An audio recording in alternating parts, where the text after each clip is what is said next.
El momento en que Camila humilló públicamente a niños huérfanos envió ondas de choque a todo el palacio y la reacción del rey Carlos lo cambió todo. El mundo vio a una reina helada e incómoda, pero detrás de las escenas, este incidente encendió una tormenta de fuego que alteraría su papel para siempre. Sucedió como lo hacen todos los desastres reales, silenciosamente detrás de puertas cerradas. Para diciembre de 2025, la monarquía británica se sostenía sobre un cimiento de cristal, agrietado por el peso de la historia y la incertidumbre del futuro. El rey Carlos, debilitado por un diagnóstico de cáncer que el Palacio de Buckingham luchaba por minimizar ante un público escéptico, sentía la carga no solo de la corona, sino del tiempo mismo. En los pasillos dorados pero fríos, el aire era denso, calculado, el silencio zumbaba con algo invisible, como una tormenta antes de tocar el suelo. Cada aparición pública, cada gesto cuidadosamente coreografiado, se había convertido en una batalla desesperada por la relevancia en un mundo que ya no se inclinaba por instinto. Fue en este clima de tensión controlada que el rey firmó un decreto. No fue un anuncio con fanfarria, sino un memorando interno, una orden silenciosa distribuida en sobres sellados a los miembros de la realeza de más alto rango. El documento, redactado con una precisión clínica que delataba su urgencia, ordenaba una serie de visitas navideñas a los lugares más olvidados por la sociedad, orfanatos desfinanciados, hospitales infantiles con largas listas de espera, hospicios donde la esperanza se medía en días. La directiva era inequívoca, no habría espectáculo ni despliegue mediático, solo conexión, presencia y empatía. Pero para aquellos dentro de la institución que sabían leer entre líneas, esto no era un simple acto de caridad de temporada.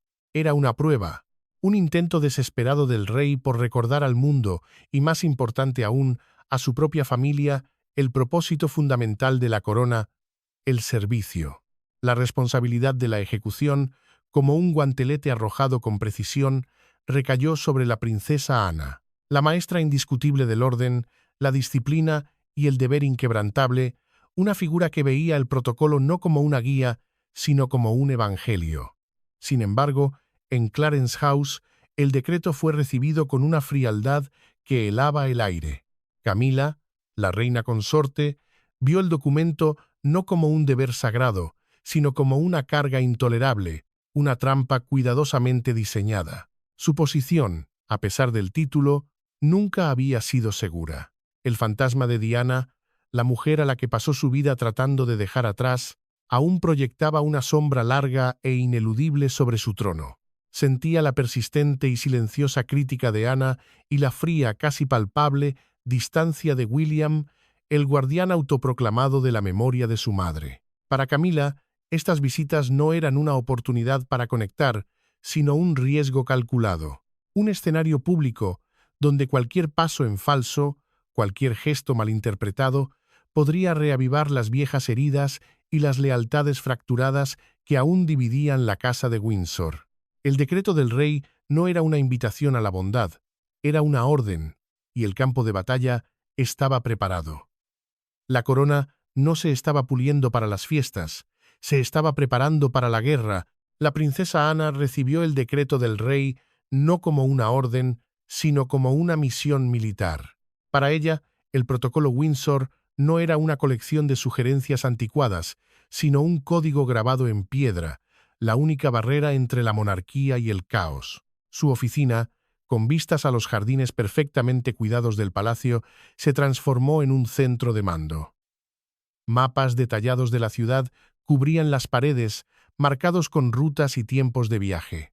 Horarios, precisos al minuto, estaban dispuestos en pizarras blancas. Perfiles de cada institución, detallando sus necesidades, su historia de donaciones e incluso las alergias de su personal clave, se apilaban en carpetas. Nada, absolutamente nada, se dejaba al azar.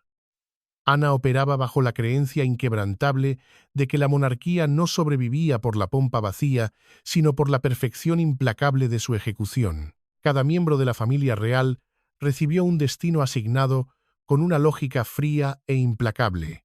El príncipe William fue enviado a un hospicio infantil y a un hospital militar, arenas donde su empatía natural, un rasgo que los informantes del palacio dicen que heredó directamente de su madre, podría brillar sin esfuerzo.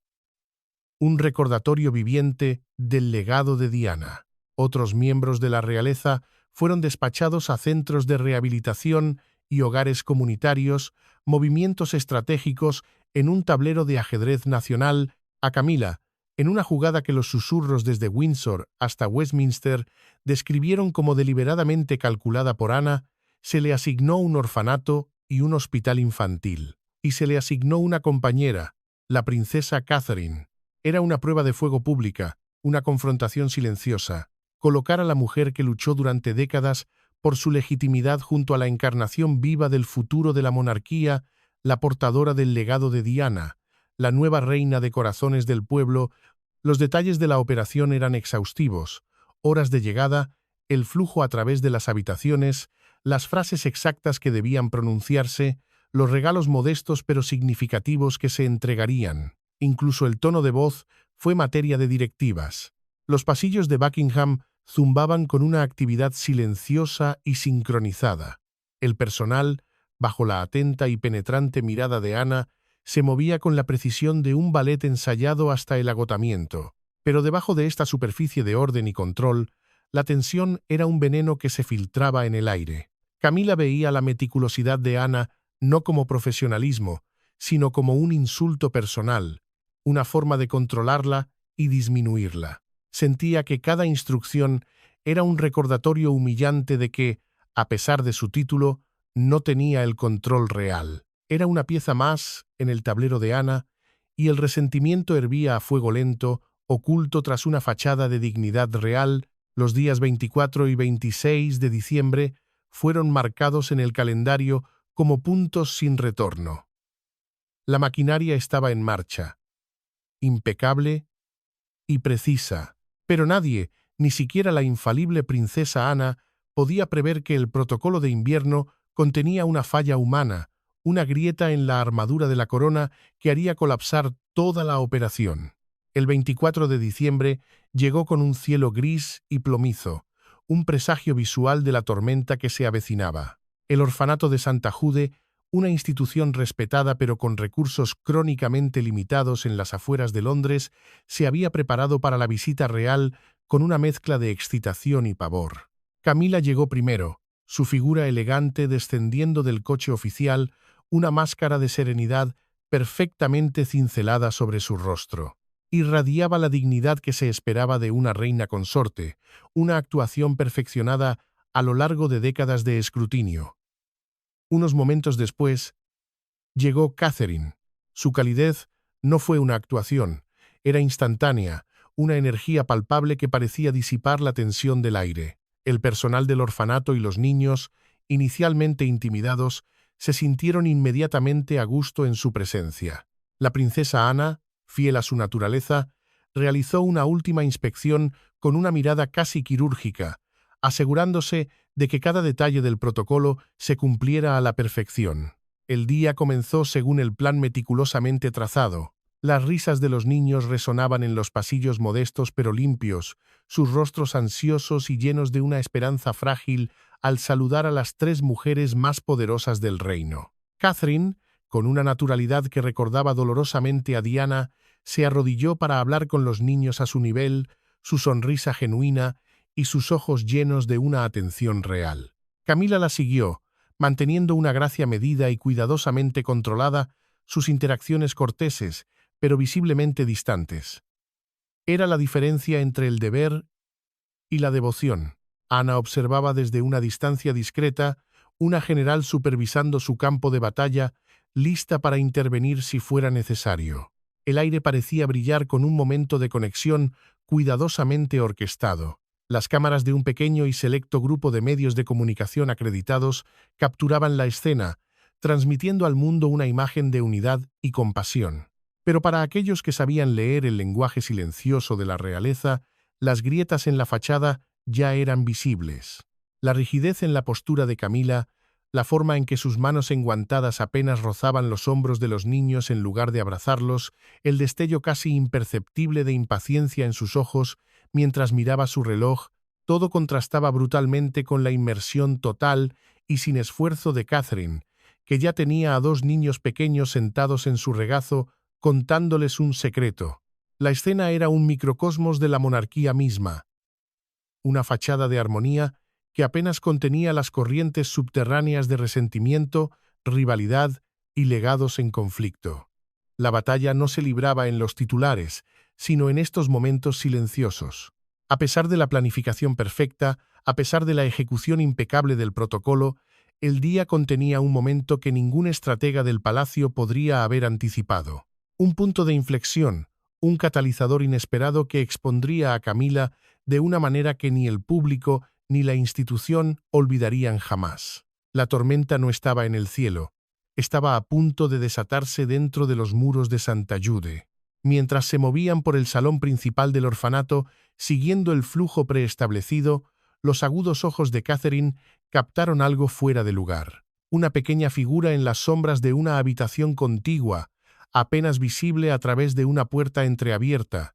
A diferencia de los otros niños que se habían apresurado a saludar a las visitantes, esta niña permanecía inmóvil, su mirada fija en la ventana empañada por el frío, su cuerpo congelado en una postura de autoprotección.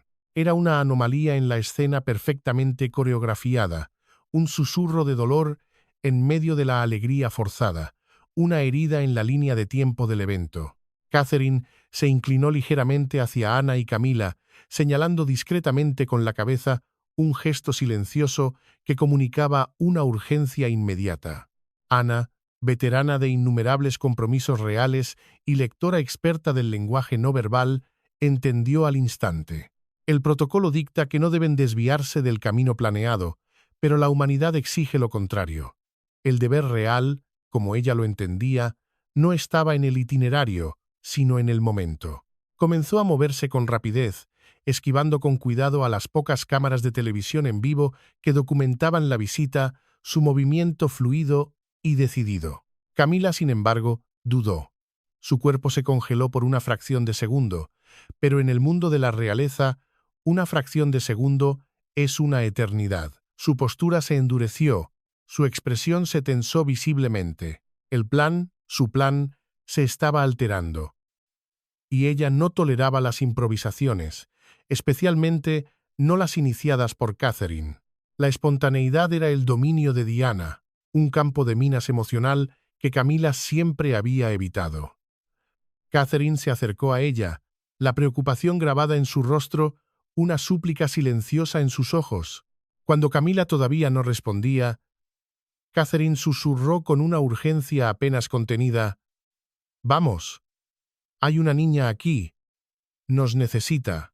Camila finalmente lanzó una mirada fugaz y despectiva hacia la habitación, observando cómo Ana ya se acercaba a la niña con la confianza de un médico en una emergencia. Un destello de indignación, pura y sin adulterar, cruzó su rostro. El desvío no programado no era solo una molestia, era una afrenta directa a su estatus, una insubordinación silenciosa. La niña, oculta en la penumbra, representaba el desorden, la imprevisibilidad, todo lo que la institución se esforzaba por controlar y erradicar. Para Catherine, esa sombra representaba una herida que necesitaba ser sanada. Para Ana, un deber que debía cumplirse sin vacilar. Pero para Camila, representaba una amenaza a su autoridad y a la narrativa cuidadosamente construida de la visita. La niña de las cicatrices, sin saberlo, se convirtió en ese instante en el catalizador de una crisis que llevaba décadas gestándose silenciosamente detrás de puertas cerradas. La vacilación de Camila se convirtió en una resistencia helada, dura como el diamante. «No esperarás que yo», dijo bruscamente, su voz baja pero firme, cada sílaba cargada con una incredulidad arrogante. «La reina consorte ponga un pie en un lugar tan sucio, realmente debes estar poniéndome a prueba. Soy un miembro de la realeza de alto rango. Una reina. Respeta eso».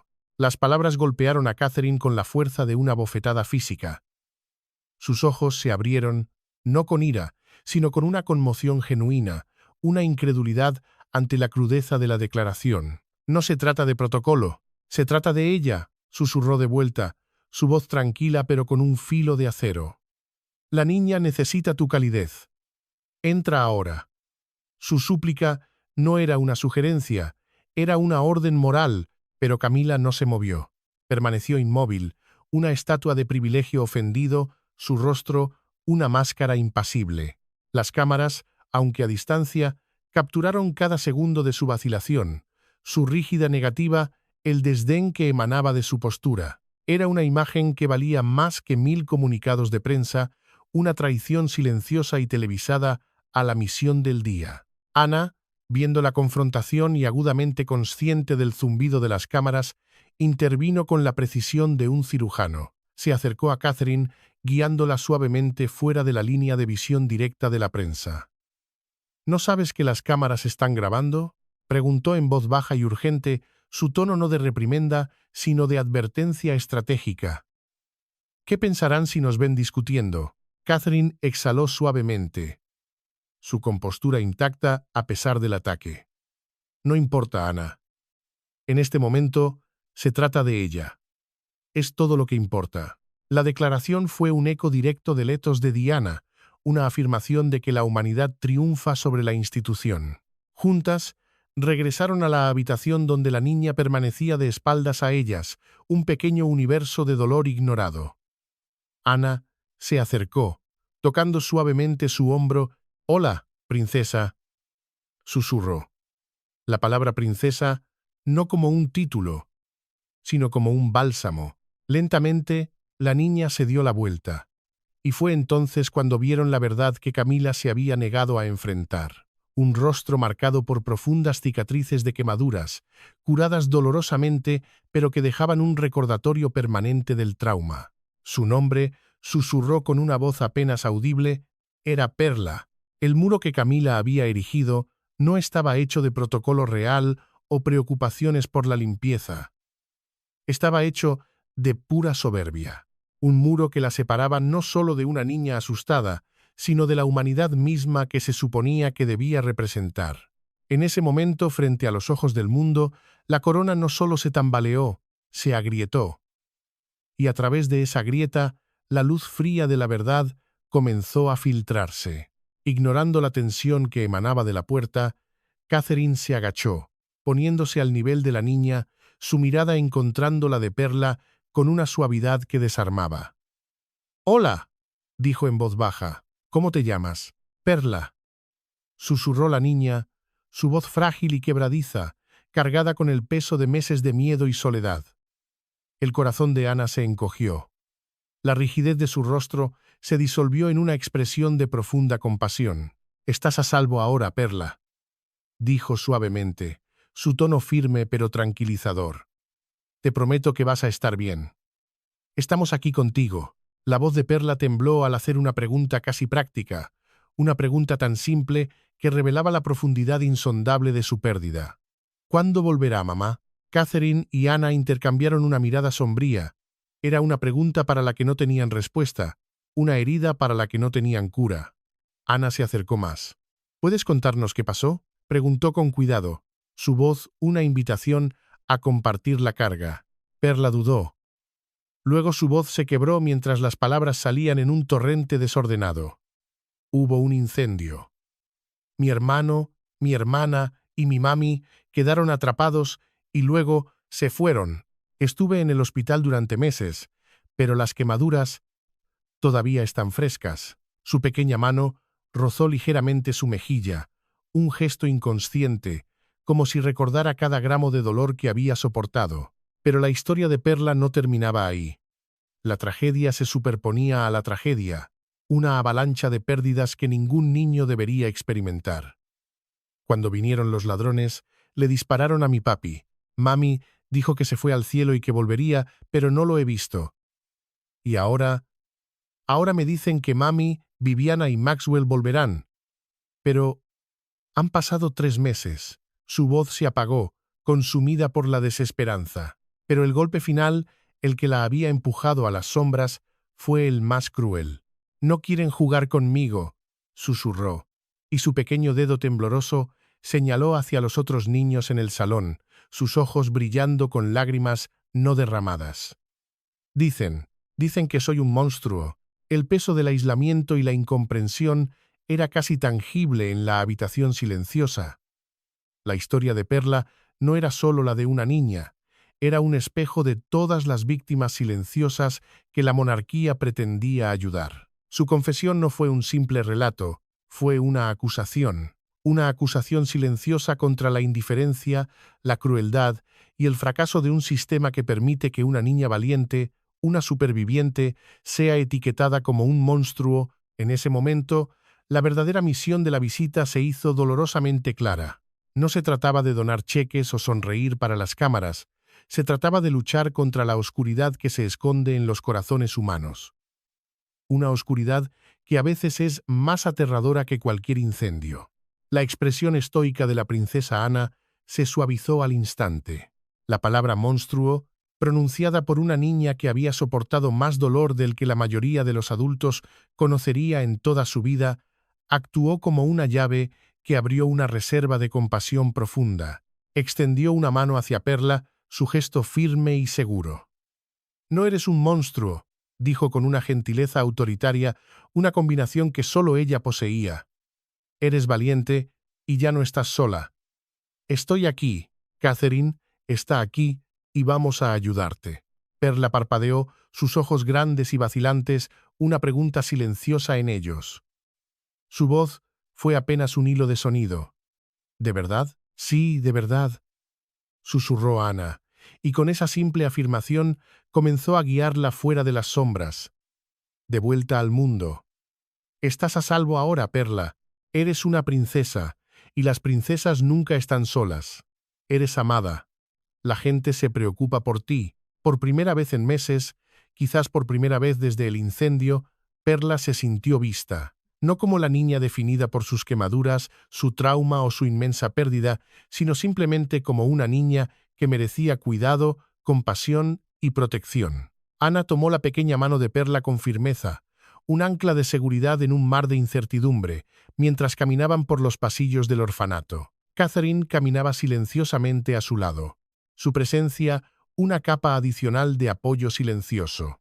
Las cámaras capturaron el momento, una imagen poderosa de la realeza en acción, pero para las dos mujeres el enfoque no estaba en la óptica, sino completamente en Perla, en su curación, en su frágil y recién descubierto sentido de seguridad y en el primer y tímido destello de confianza que se había permitido sentir. Catherine se arrodillaba ocasionalmente para ofrecer palabras suaves, mientras Ana susurraba recordatorios de que Perla había sobrevivido a horrores que ningún niño debería conocer.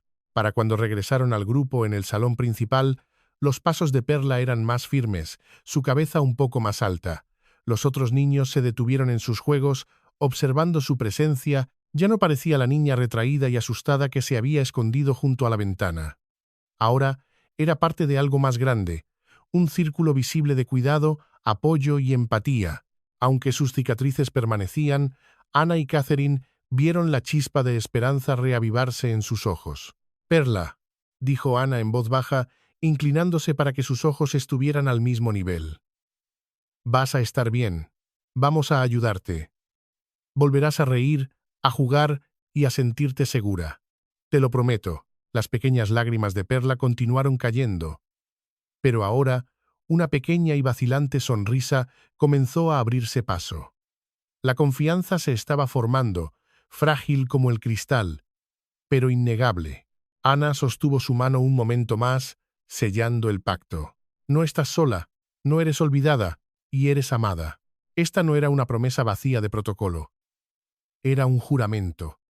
Un voto susurrado que resonaba con el legado de otra princesa que creía firmemente que el tacto y la amabilidad eran las verdaderas joyas de la corona. Mientras la calidez de la conexión humana comenzaba a sanar la fría atmósfera del orfanato, la tensión que había estado latente toda la mañana volvió a estallar con la fuerza de un rayo. Camila ajustó su postura, un movimiento rígido y deliberado que señalaba que el momento de la empatía había terminado y el del protocolo debía reanudarse.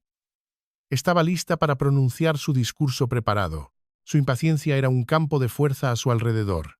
Llevaban casi una hora en el orfanato, una desviación inaceptable del horario, y quería irse. Ana, que todavía sostenía la mano de Perla, se la pasó suavemente a Catherine, susurrando palabras de consuelo. Los pequeños dedos de Perla se aferraron con fuerza a la mano de Catherine, un ancla en la tormenta emocional. Volviéndose hacia Camila, la voz de Ana fue firme, sin rastro de ira, solo la autoridad fría del deber.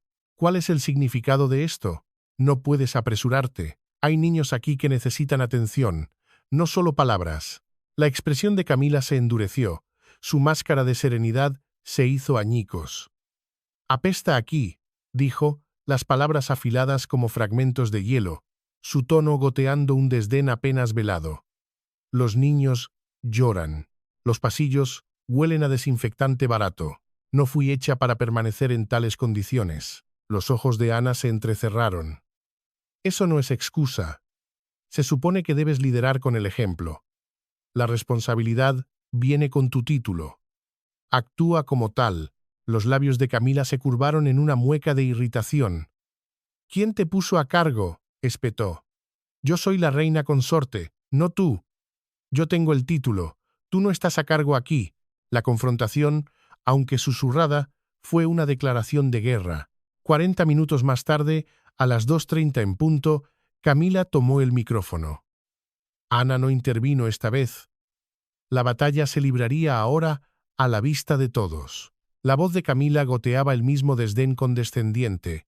«Ciertamente es algo estar aquí en estas condiciones.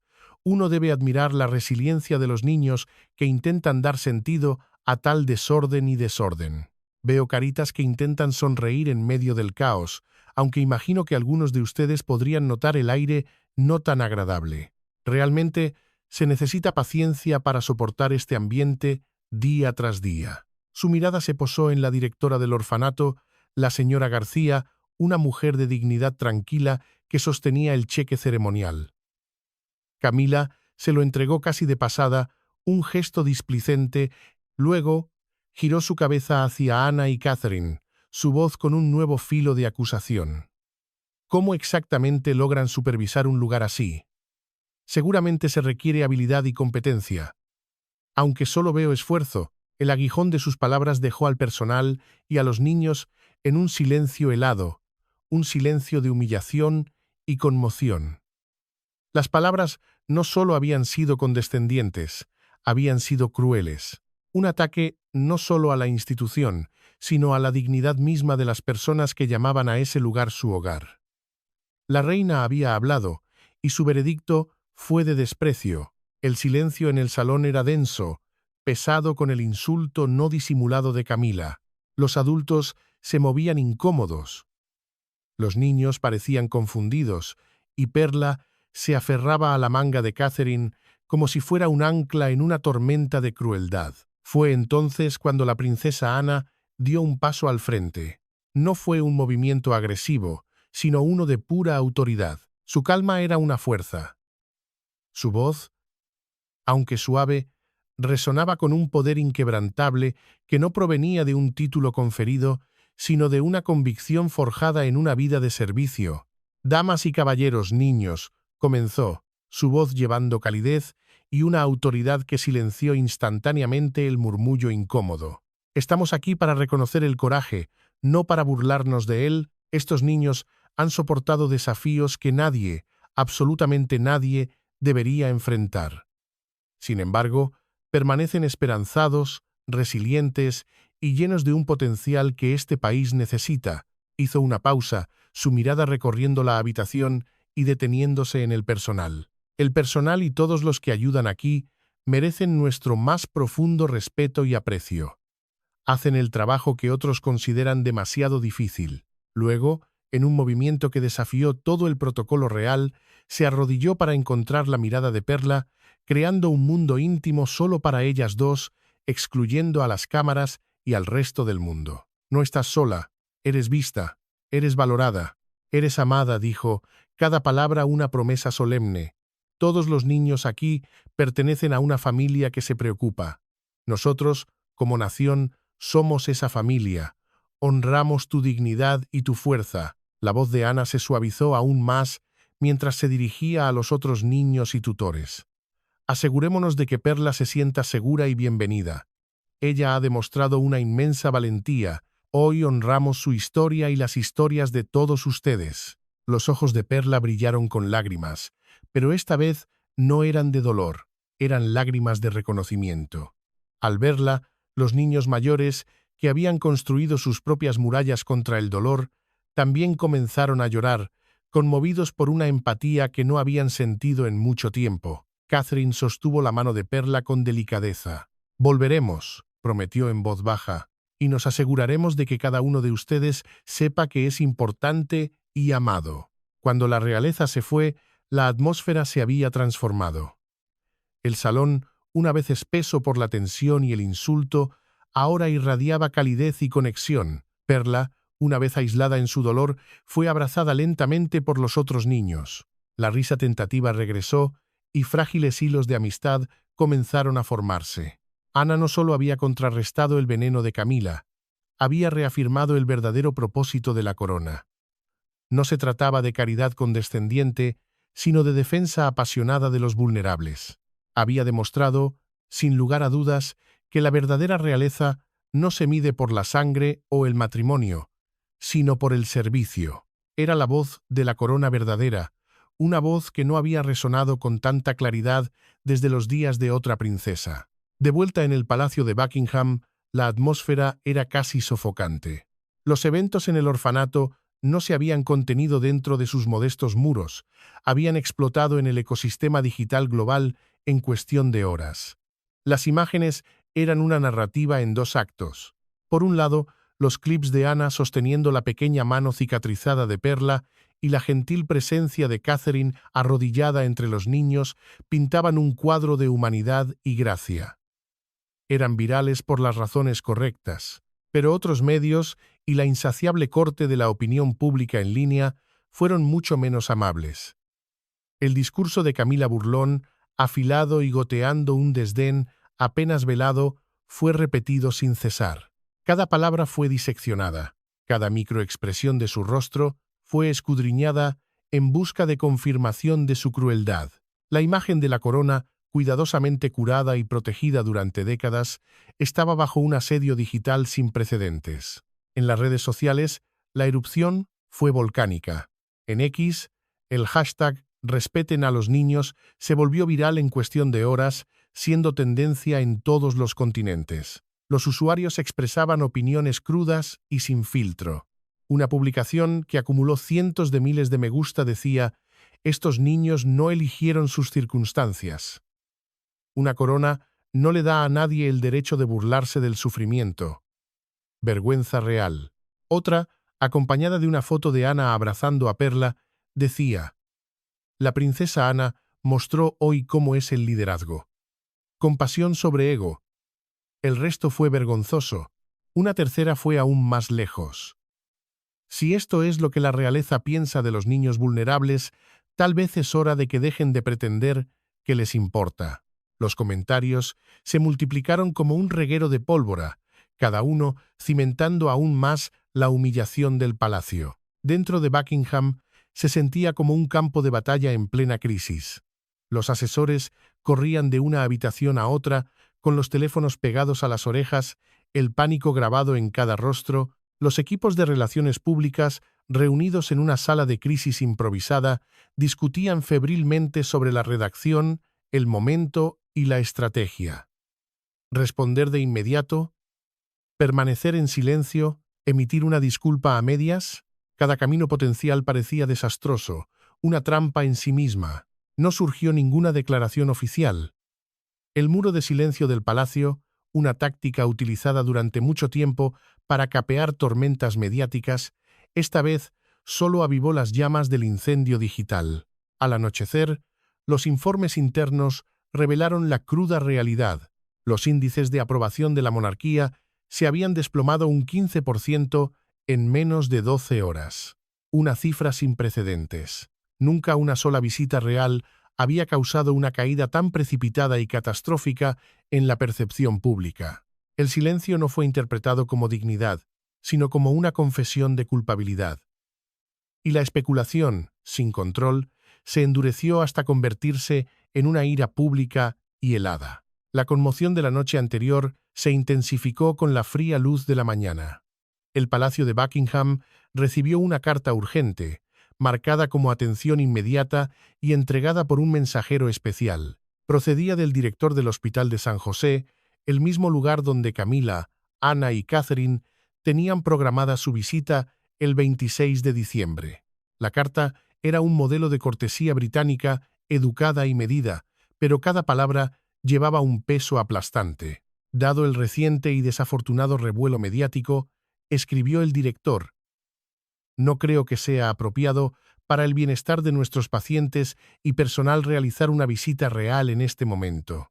Nuestra prioridad, como estoy seguro de que Su Majestad comprenderá, es proteger a los vulnerables a nuestro cargo y mantener la reputación de esta institución. Era un rechazo, abierto, por escrito, innegable. Un acto de desafío sin precedentes.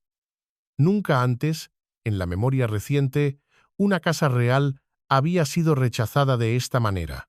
Dejando a un lado el silencio y las palabras educadas, el mensaje era claro como el cristal. La institución no toleraría ser asociada con la toxicidad que ahora rodeaba a la reina consorte. No arriesgarían la serenidad de sus pacientes por una sesión de fotos real. La carta pasó de mano en mano entre el personal de alto rango del palacio, sus rostros congelados en una mezcla de incredulidad y pavor. Esto no era simplemente un contratiempo logístico, era una reprimenda pública, un insulto entregado en papel con membrete oficial. Las implicaciones eran escalofriantes. Si una institución tan respetada como el Hospital de San José podía decir no a la realeza, otras podrían seguir su ejemplo.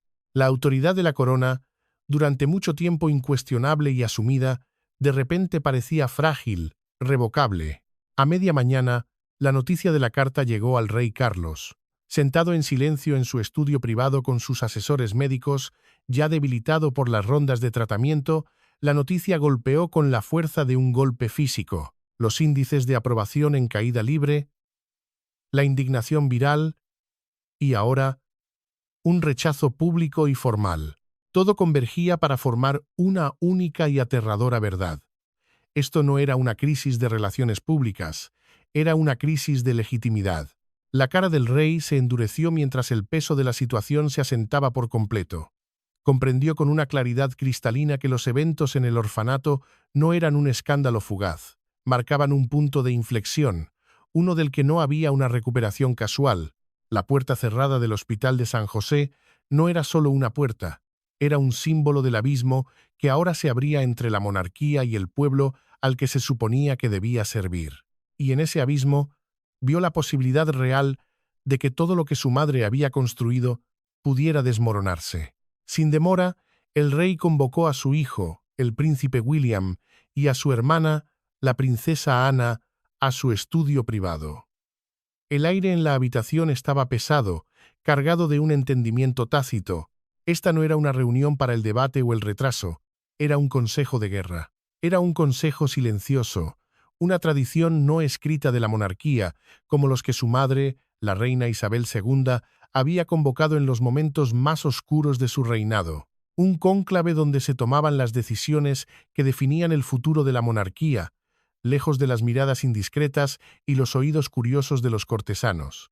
El tono del rey rompió el silencio de inmediato, tranquilo pero resuelto, sin dejar lugar a dudas sobre la gravedad de la situación. «Ana», dijo, su voz firme pero llena de un pesar genuino, «te debo una disculpa. Lo que sucedió fue inaceptable». Los ojos de Ana se encontraron con los suyos. Firmes, inquebrantables, pero con la mandíbula apretada, había sido testigo de las consecuencias de primera mano el daño a la institución, la humillación pública, pero permaneció compuesta, comprendiendo la gravedad del reconocimiento de su hermano. No era solo una disculpa, era una admisión de fracaso por parte del jefe de la firma. «Tu liderazgo hoy», continuó el rey Carlos, su voz tranquila pero intensa, «tu compasión. Es el ejemplo que esta familia debe seguir, no la arrogancia, no el ego, no las palabras que hieren a los mismos niños que estamos destinados a proteger». Se giró ligeramente hacia William. El príncipe permaneció en silencio pero alerta, la personificación de la nueva guardia, absorbiendo el peso de la situación. Había visto los informes, las publicaciones virales y el rechazo sin precedentes del hospital. Cada elemento subrayaba una dolorosa realidad. La autoridad de la corona, durante tanto tiempo considerada absoluta, estaba siendo puesta a prueba y estaba fallando.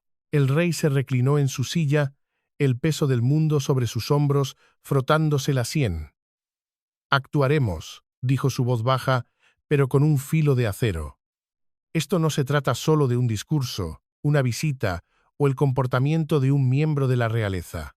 Esto se trata de la integridad de la monarquía misma. No permitiré que se desmorone en una sola mañana de arrogancia».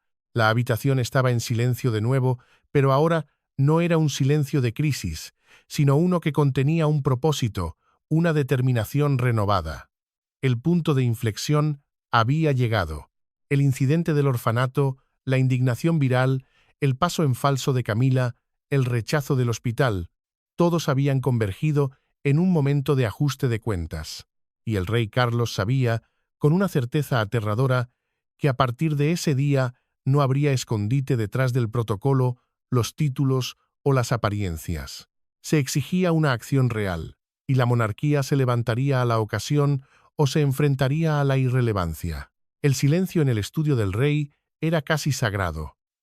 El peso de la historia parecía haberse asentado en esa pequeña habitación, un santuario donde las decisiones no se tomaban a la ligera. «Fuisteis insultados mientras cumplíais con vuestro deber», dijo Carlos, su voz firme, resonando con la autoridad de un monarca que ha aceptado plenamente la carga de su corona. Y eso nunca debería haberse permitido. Ana inclinó la cabeza ligeramente, su expresión compuesta y firme. Su silencio era una aceptación, no de la disculpa, sino del reconocimiento del agravio.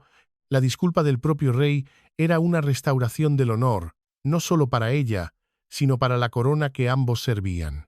Entonces, Carlos se dirigió lentamente a William y Ana, su mirada aguda, resuelta, llena de la claridad de alguien que ha sopesado todas las consecuencias y ha tomado una decisión irrevocable. «Actuaré de inmediato», declaró, su voz final, sin espacio para la negociación. «El título de reina consorte será despojado, con efecto, hoy». Sus palabras cayeron en la habitación con la fuerza de un mazo sobre un yunque. No hubo jadeos, ni intentos de suavizar el golpe. William y Ana intercambiaron una mirada de entendimiento silencioso. No había necesidad de cuestionar. Esto no era una maniobra política, era una cuestión de principio. No era una cuestión de conveniencia, era una cuestión de deber. El alma de la monarquía estaba en juego. Los tres se levantaron juntos, un triunvirato unido por la crisis, presentando sus respetos en un reconocimiento silencioso. Luego salieron de la habitación, dejando al rey solo con su decisión. Momentos después, Carlos convocó a su equipo de comunicaciones y redes sociales. No hubo vacilación, ni los habituales debates prolongados. Este era un hombre que actuaba con una convicción y claridad que muchos no creían que poseyera. Se redactó una declaración oficial, se revisó una sola vez, sin concesiones, y se publicó de inmediato en todos los canales reales, una bomba digital lanzada con precisión quirúrgica tras los acontecimientos recientes y la conducta mostrada durante una visita benéfica. Se ha hecho necesario aclarar los valores de la corona. La compasión, la humildad y el respeto, especialmente hacia los más vulnerables, son los cimientos innegociables de nuestro servicio. Cualquier comportamiento que contradiga estos principios, independientemente del estatus o el título, es inaceptable. Con efecto inmediato, el título otorgado a mi esposa ha sido retirado. Aunque sigue siendo mi esposa y continuará residiendo en el palacio, ya no desempeñará deberes ni privilegios reales. Ofrezco mis más profundas y personales disculpas a los niños, el personal y las instituciones afectadas. El juicio del soberano había sido pronunciado. No fue un acto de ira, sino un acto de preservación, una purga simbólica, rápida y brutal, diseñada para salvar el alma de la corona de la podredumbre de la arrogancia. La declaración del rey explotó en el panorama mediático mundial como una onda expansiva, pero la purga fue solo el comienzo. La redención debía seguir. Carlos no se detuvo en el comunicado de prensa. Ese mismo día, en un acto que rompió con décadas de protocolo distante, llamó personalmente al director médico del Hospital de San José. No hubo guiones ni discursos cuidadosamente preparados leídos por un secretario. Habló no como un monarca desde su trono, sino como un padre y como un hombre que entendía íntimamente el peso de la decepción y el daño corrosivo causado por la arrogancia. Escuchó, reconoció el daño sin excusas y asumió toda la responsabilidad. Al final de la llamada, el hospital, conmovido por el gesto sin precedentes, acordó restablecer la visita. En cuestión de horas, los titulares de todo el mundo celebraban la decisión del rey, elogiando su dignidad, su responsabilidad y, sobre todo, su rápida y decisiva acción. Las redes sociales, tan recientemente un pozo de vitriolo, estallaron en una aprobación casi unánime. Finalmente, liderazgo al más alto nivel, exclamó un usuario influyente. La corona eligió la humanidad sobre la imagen, escribió otro. El sentimiento fue universal. La monarquía, por primera vez en años, había actuado de manera decisiva, moral y profundamente humana. Mientras tanto, en la quietud de Clarence House, Camila se enfrentaba a su propio exilio silencioso. Aunque permanecía como esposa del rey y residiría en el palacio, fue borrada de la vida real con una eficiencia brutal, sin títulos, sin deberes, sin futuro público. Su nombre fue eliminado de los comunicados de prensa futuros. Sus retratos oficiales, que una vez ocuparon lugares de honor, fueron retirados discretamente de las exhibiciones públicas. Fue una purga simbólica ejecutada con una precisión clínica que habría enorgullecido a la propia princesa Ana. La mujer que había luchado durante décadas por la legitimidad, que había anhelado el título de reina como la validación final de su vida, lo había perdido todo en una sola mañana, no por una elaborada conspiración palaciega, sino por un acto de soberbia. Su caída no fue el resultado de enemigos externos, sino de sus propias palabras, de su propio y helado desdén. Fue enviada no a una torre, sino a una jaula dorada de irrelevancia. Un fantasma en los pasillos del poder que una vez anheló un recordatorio perpetuo de que los títulos son prestados. Pero el carácter es propio. La historia, escrita no en decretos sino en acciones, la había juzgado y la había encontrado culpable. Al día siguiente, el 26 de diciembre, la princesa Ana y Catherine llegaron al Hospital de San José. No había rastro de la tensión ni de la crisis que había sacudido los cimientos de la monarquía. Solo una calma digna. Las cámaras, ahora presentes por invitación expresa del hospital, capturaron momentos tranquilos y tiernos. Manos sostenidas, sonrisas compartidas, la risa de los niños enfermos, que regresaba después de una mañana de intensidad emocional. Las familias se sintieron vistas, escuchadas y valoradas. La visita fue un triunfo silencioso de la compasión sobre el protocolo, del cuidado sobre la apariencia. No había señal de Camila. Su presencia, una vez considerada inquebrantable, una constante al lado del rey, había desaparecido silenciosamente, borrada del escenario público. Su paso en falso, su discurso, su ego, la habían eliminado por completo de la narrativa. Mientras los miembros restantes de la realeza salían del hospital, el rey Carlos, observando desde la distancia en el palacio, reflexionaba sobre los acontecimientos de las últimas 48 horas. Esto no era solo una visita, un discurso o las acciones de una sola persona. Era una declaración de que la rendición de cuentas importa, que la compasión importa y que los títulos son cáscaras vacías y sin sentido, sin los valores que se supone que representan. La monarquía había sido protegida, pero su paz se había roto, quizás para siempre, y en el silencio que siguió, una verdad persistió, fría e inmutable. No todas las heridas están destinadas a sanar. El fantasma de Diana, la mujer que personificaba la compasión y el tacto humano, parecía haber guiado la mano de la justicia desde más allá de la tumba. Su legado, protegido ferozmente por sus hijos y sus defensores silenciosos, había prevalecido una vez más contra la mujer que intentó reemplazarla. Al final, la lección fue brutalmente clara, un veredicto escrito en la historia. Puedes enterrar a una princesa, puedes silenciar su historia, pero cuando la verdad está escrita, no con tinta, sino con sangre y servicio, no permanece enterrada. Se levanta, porque la historia no recuerda quién llevaba la corona, recuerda quién se la ganó. Entonces, ¿qué opinas? ¿Podría la familia real haber manejado la situación de Camila de otra manera? ¿Qué nos enseña esto sobre la responsabilidad, el privilegio y el verdadero significado del liderazgo en la monarquía actual? Comparte tus pensamientos en los comentarios. Queremos conocer tu opinión sobre este punto de inflexión.